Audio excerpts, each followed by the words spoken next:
Bulla had for the best part of 30 years been a very important component in my life.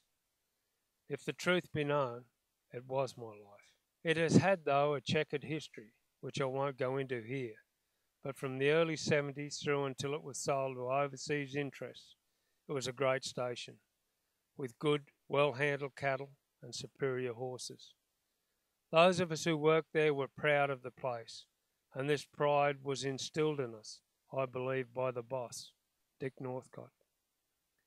In 2011, one of the Fairfax newspapers printed an article called The Curse of Moola, which to me was a load of rubbish. It prompted me to write a reply, which stated only the curse northern cattle stations had was to be bought by people who knew nothing of how they should operate, and if they did employ an experienced manager, refused to give them a free hand in how the place should be run. When good men are not allowed to do the job properly, how are they supposed to take pride in what they do? I was inspired to write this poem when I saw that Bulla was for sale again. I was reading a rural paper and saw Bulla for sale once again. When Dick and them had sold it, well, I thought it was a crying shame. For years it was managed properly, and the cattle handled right, and the stock that it produced, oh boy, they were a lovely sight. In the last few years I've heard some stories, I hope they aren't correct, but when cattle stations aren't bought by cattlemen, what do you expect?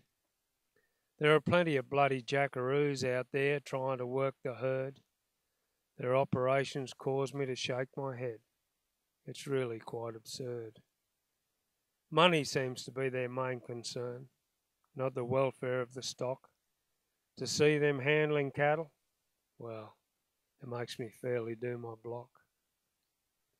I once got invited back and asked to help out with some advice, but I've been gone too long, and I doubt they'd pay my asking price.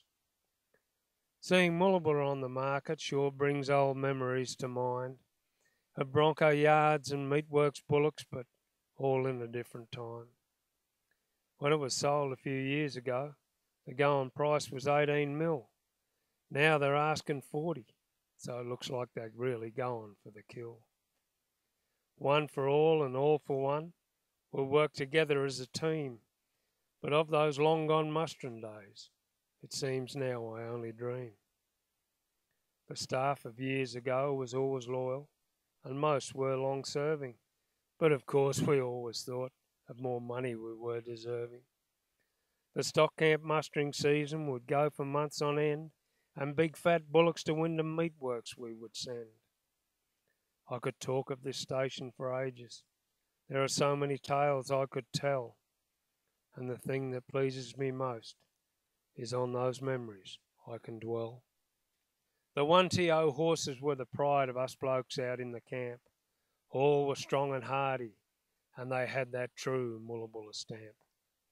They would carry you across the ranges or swim a roaring flood. Their breeding was immaculate.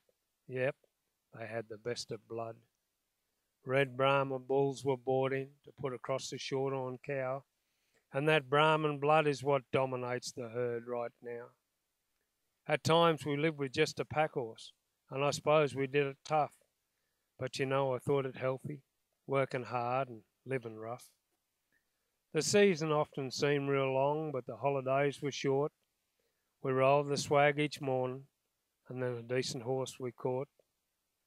Rodeo time we represented the station, and did so with great pride. And in the buck jump, Moola men often put up the winning ride. What is happening to Kimberley stations? The quilties are now long gone. They helped forge and pioneer the north. I thought their ties were strong. I remember the Quilty and Underwood horses at the Halls Creek track, winning the Cup and Ladies bracelet and winning them back to back. The Underwoods are still there, but the old race meeting's at an end. But I can still see their horses as they race round the final bend. I digress though from Moola. My thoughts they seem to roam. Surely you won't blame me For so long the Kimberley was my home.